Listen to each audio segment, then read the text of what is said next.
Last year I decided to challenge myself with my spinning, and that challenge was to spin up a sweater quantity of yarn. In 2024, I spun up 2 pounds of Gotland wool to be knitted into a sweater. I'm really happy with it. That was a really fun challenge. I actually learned a lot from what exactly it takes to make yarn for a sweater. This year, for 2025, I decided to do another challenge, but a little bit different. And that challenge is to join the Breed of the Month subscription box from Long Way Homestead.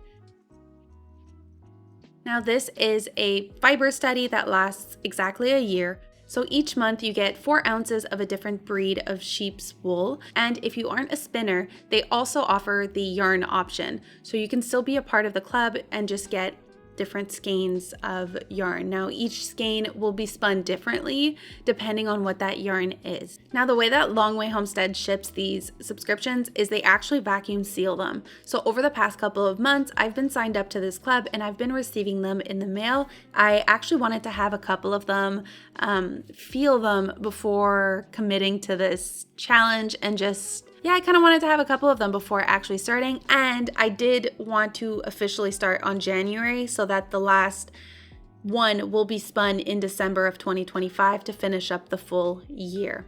And then to further my education in all these wools and different sheep breeds, I actually got the Fleece and Fiber Source book from Deborah Robson and Carl Icarus, which has all of the different sheep breeds and basically where they come from, what they're used for spinning. This book is an amazing resource for all things wool related and all the different sheep breeds that there are out there. They even have pages on camelids, and I think I even saw a page for yaks, bisons, llamas, alpacas, goats. So I'm very excited to get started with you guys, and if this is something that is exciting for you, I highly recommend you guys tag along. I'm going to be trying to release these videos once a month, and I'm pretty sure that the next ones I'll just hop right into what we're going to be spinning. But I did want to show you guys just, what I'm going to be using as reference and what the Fiber Club actually is. So now let's hop right into it. And I actually received this in July of 2024. I wrote it on the back of my card. And the first roving that I received is Targhee roving. It is 4 ounces. Now, I do have Targhee in my fiber stash, but I've never actually spun it up. I'm also unsure, is it Targhee or Targhee? You get a little card of the breed of the month, a little bit of the history of where Targhee comes from, and then a little bit more info on the back. For example, the average staple length is 3 to 5 inches. The fiber diameter is 22 to 25 microns. The weight is 10 to 14 pounds, the fleece, and it has dense, uniform matte locks with lots of crimp. And then you get a little added picture of what the locks look like. So I'm going to try to read. I'm not a great reader, so please, I'm going to put some pictures of sheep as I'm reading this. In 1926, researchers at the USDA Sheep Experiment Station in Devoy, Idaho, bred Rambouillet rams to Corriedale and Lincoln Cross Rambouillets, then quickly back-crossed the offsprings.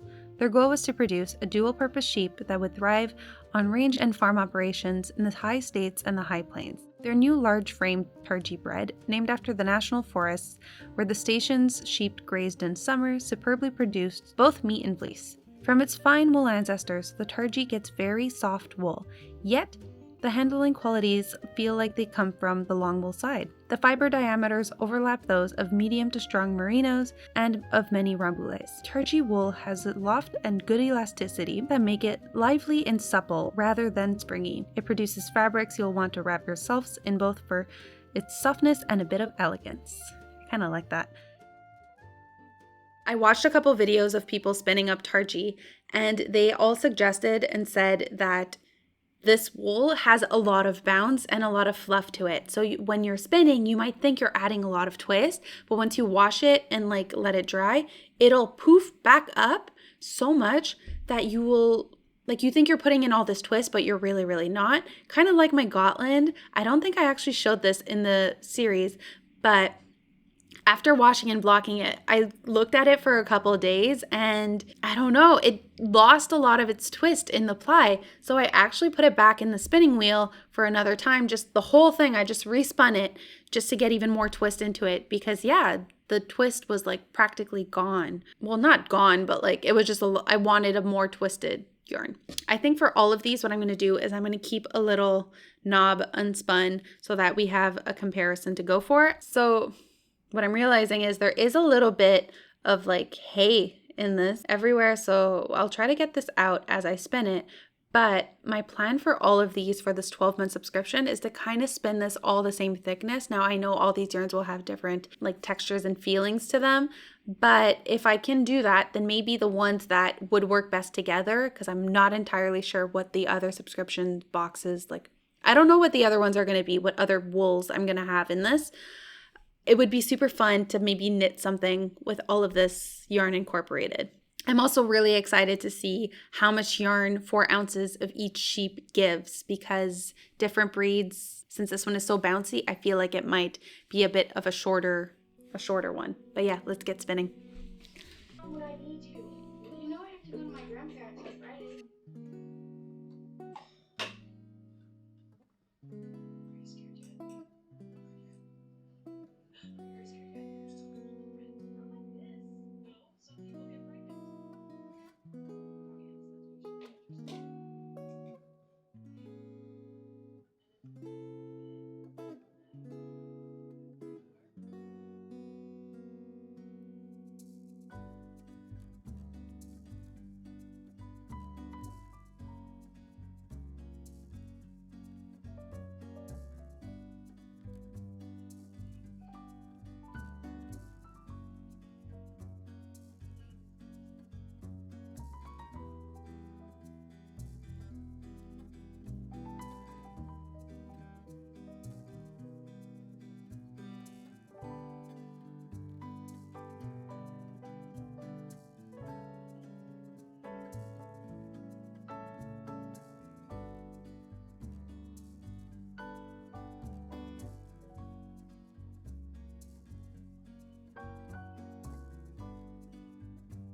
I just uploaded my Everything I Knit in 2024 video. We are January 1st, and I'm just about to spin my 3rd bobbin. I have the first 2 done right here, and originally I wanted to film this earlier when the sun was still up, but yeah, it's 4 p.m. It's already really dark out. Welcome to November, December, January. What just happened? So the way I split up my Targhee is I have 2 bobbins here with about 53 grams, and then I have the next 53 grams. I'm going to try and 3-ply as many of these yarns as I can, going with what is recommended so that I can knit them all together. I also hope to do mainly sport and DK, so again I can have a finished project with all of these yarns.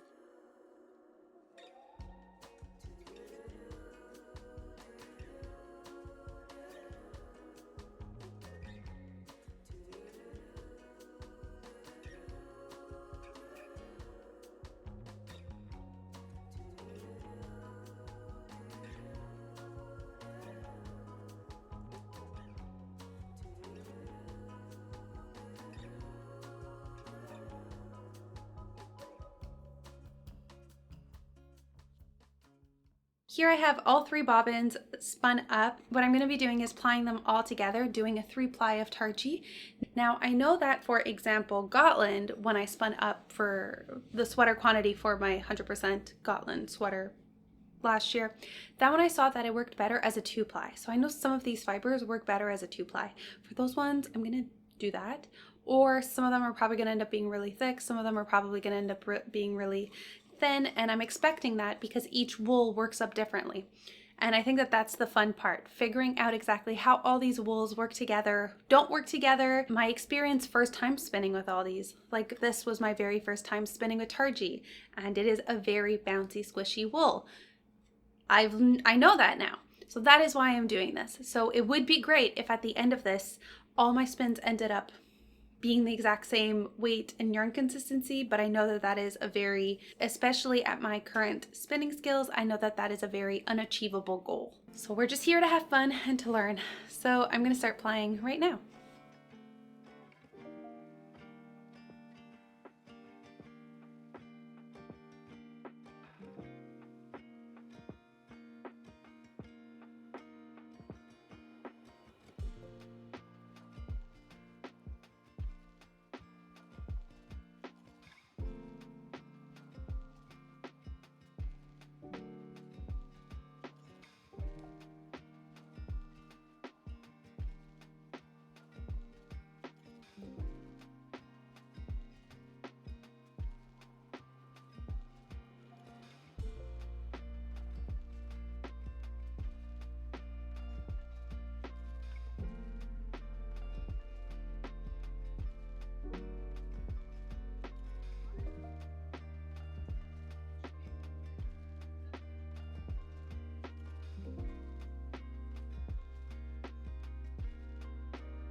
My worst nightmare just happened. I just filmed this entire portion with no audio. My mic was like ever so slightly pulled out. Also, if you heard that, that was my stomach. I am hungry, but my stomach is just gonna have to wait because we're here for the yarn. And this is the 100% Targhee, 4 ounces. It is all spun up, dry, beautifully skeined. I love it. And I'm really happy with it. This is the first time I'm doing a 3-ply. The only other 3-ply I ever did was the chain ply from a couple weeks ago with the merino and silk. There's a video on it if you haven't checked that out. I highly recommend you do. So this is what the Targhee looks like, and I'm actually really proud. I think it is rather pretty consistent. And of course, it being a 3-ply, the more plies you have in your yarn, the more consistent it'll be because they will, like if a single is too thin, the other ones will compensate for it, and it'll always kind of balance itself out. Looking at it right now and dried up, there seems to still be quite a lot of VM in it, or is VM just vegetable matter? Does hay count as VM? I think so. But anyways, there are still a little bit of hay pieces in here, and they just come out super easily. If I was just to sit down and just like go through it as such, it just yanks out really easily. It doesn't fight. So I'm pretty sure as I knit this, as you would wear it, this would all fall out. I know some people really don't like VM. Again, I don't really mind it. It kind of like reminds me that this is wool, that this comes from a farm, a sheep, an animal. It's kind of grounding and just, yeah, makes you think of nature and where this fiber originates from. So this is the Targhee. I ended up spinning 3-ply. The singles ended up being about 24 to 27 wraps per inch. The yarn weight was about an 8 to 9 wraps per inch, which is thicker. It ended up being a little bit thicker than I had actually anticipated. I was going for a sport NDK, and this is more of a worsted Aran. So it's a little bit on the thick side, but as I said at the beginning, because this is such a squishy, bouncy yarn, I'm not too surprised that it ended up being thicker than what I had originally wanted. If you look, like there's like a good amount of stretch and bounce to it. It is really, really soft. It worked up like butter, and I didn't finish telling you what I ended up with. So in total, this measures 246 yards. So I have 246 yards of a worsted Aran from 4 ounces of roving. Each single took about 3 hours to spin, and the whole plying took about an hour and a half. I did notice that my first single took a little bit longer than the last one. I was getting faster as I was spinning with it. So in total, that is about 10.5 hours. And the longest part out of making all this was the washing and drying. Washing took 20 minutes, but drying took a full day, even more, I think, a day and a half for it to be fully dry. My experience spinning this was amazing. For a first time, I now understand why some people recommend Targhee as a more beginner fiber, because this was my first time that this happened. It spun like butter. It spun by itself. I was even able to do some long draw with this. I was just pulling, and the spinning wheel was just like sucking it in, and I did nothing. I could have left the room and it would have spun itself. Like, that's how easy this was. I really didn't need to micromanage it. And look how floppy it is. Unlike my Gotland, where I needed to count and like really make sure there was twist, and because it's such a airy, loose fiber, it would, as soon as I wouldn't add enough, it would fall apart and just like have a mind of its own. This one, no managing. I could do this all day long. I'm really, really happy with what I ended up. I think that this, for the first month, was the fiber to go with. And as the card says, Targhee wool is excellent for next to skin items and will also be resilient to hard wearing. You can't go wrong with hats, mittens, sweaters, and shawls. And I completely agree. Rubbing this on my face, you do not feel the pricking of any fiber whatsoever. It's not like a mohair. Like, you don't feel the individual hair strands in this at all. It all kind of comes together really, really nicely. Even comparing to my camisole number 9, which is what I'm wearing today, is Drops Nord, which is, I think, 40% alpaca, 20% wool, or was it the opposite? And then there's a nylon, or 40/40 wool alpaca and then 20% nylon. It is more prickly. I think it's the halo on it. This shirt has a little bit of a halo to it, and it definitely makes it more prickly than this. So this is a super soft. If you are sensitive to wool and its rusticness, I think you should try Targhee. It's really nice. I really like it. I'm not the most sensitive when it comes to wool. I can wear pretty rustic shirts and knits and still feel comfortably and fine. And yeah, today I'm wearing my camisole number 9 from My Favorite Things Knitwear.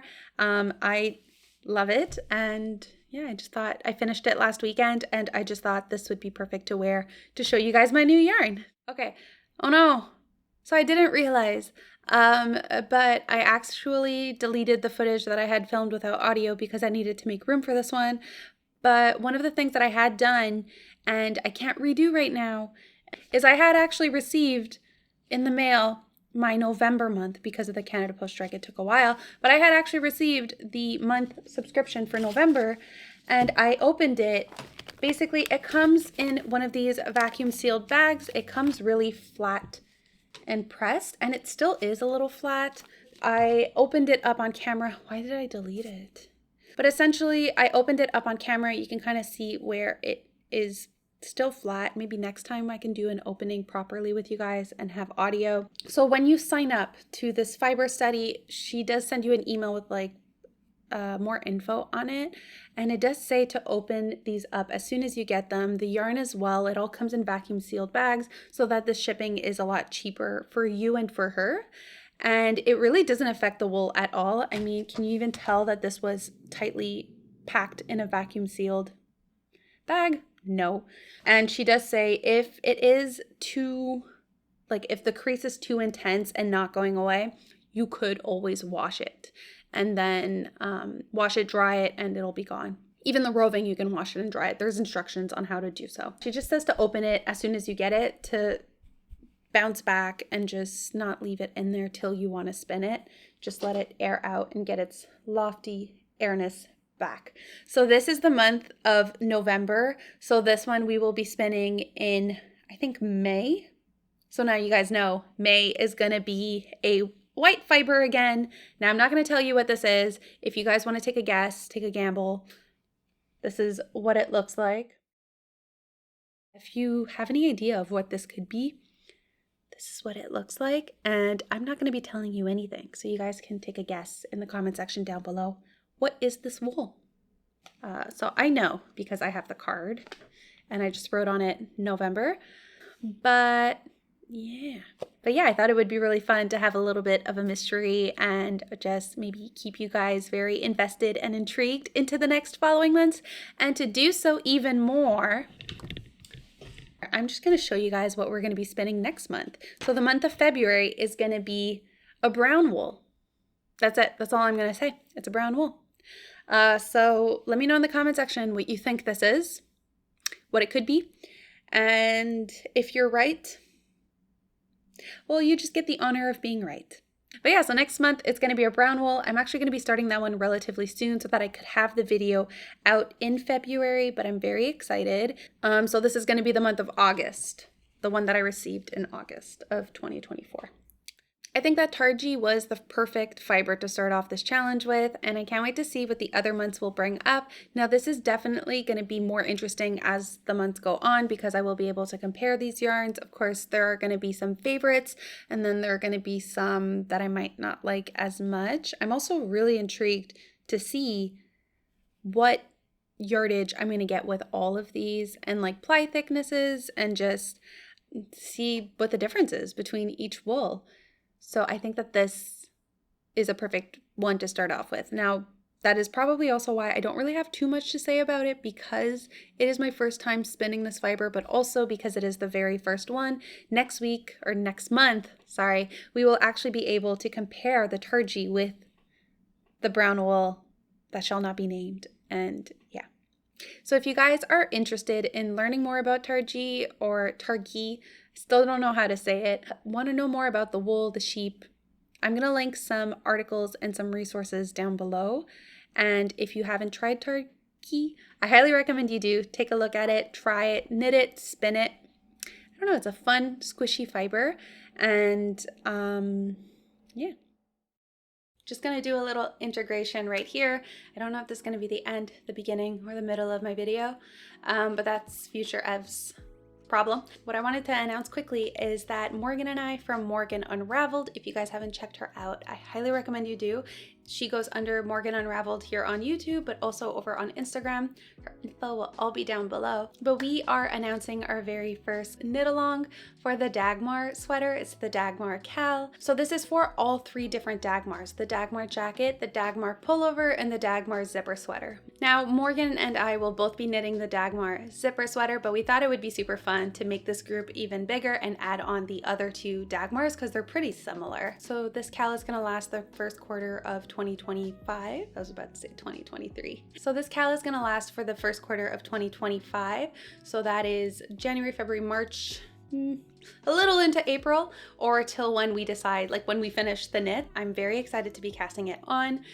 And there's no rules, no limits, no start or end date. Throughout the KAL, if you guys do decide to cast on the Dagmar sweater, zipper, or pullover, tag me in your posts, tag me in your stories so I can reshare them and hopefully maybe inspire others to knit on this beautiful sweater. Yeah. Is that everything? There's no one.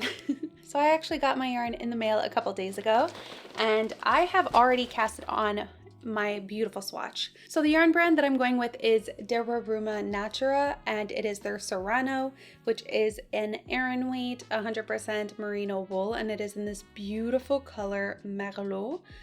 And here I have my swatch, and I'm going to be casting it on this weekend, which is very exciting.